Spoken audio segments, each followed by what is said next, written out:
विदर्भातला एक शेतकरी ॲग्रोवनच्या माझ्या लेखातून त्याला एक कॉन्सेप्ट कळला, पे युअर सेल्फ फर्स्ट, आणि त्यांनी तो तंतोतंत पाळला. हा कॉन्सेप्ट बहुतांच्या बिझनेस ओनर्स किंवा चांगल्या नोकरी करणाऱ्या लोकांच्या सुद्धा मनात येत नाही. काय आहे पे युअर सेल्फ कॉन्सेप्ट? त्या शेतकऱ्यांनी काय केलं, आलेल्या प्रत्येक बिलातून, प्रत्येक पट्टीतून येणाऱ्या पैशातील 10% पैसे बाजूला काढून एका वेगळ्या अकाउंटमध्ये टाकले, ज्याच्याकडे अजिबातच पाहिलं नाही. 2 वर्षानंतर त्याच्या असं लक्षात आलं की त्या अकाउंटला 5.5 लाख रुपये आहेत. म्हणजे 2 वर्षामध्ये त्याच्याकडे 55 लाख रुपये आले होते. समजून घ्या, पे युअर सेल्फ फर्स्ट म्हणजे आलेल्या पैशातून स्वतःला पैसे देणे. यासाठी तुम्ही एक वेगळं अकाउंट क्रिएट करा. त्या अकाउंटमध्ये कुठलंही डेबिट कार्ड, चेकबुक असं काही ठेवू नका.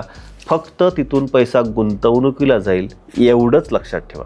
आणि कळत न कळत हे पैसे किती कंपाऊंड होतील, किती मोठे होतील याची आपण कल्पनाही करू शकणार नाही. पे युअर सेल्फ फर्स्ट कॉन्सेप्ट हा आर्थिकदृष्ट्या सक्षम होण्यासाठी प्रचंड महत्त्वाचा आहे. आणि हा पे युअर सेल्फ फर्स्ट कॉन्सेप्ट तुमच्या मित्रांच्या सिक्युरिटीसाठी, फ्युचरसाठी नक्की शेअर करा. धन्यवाद.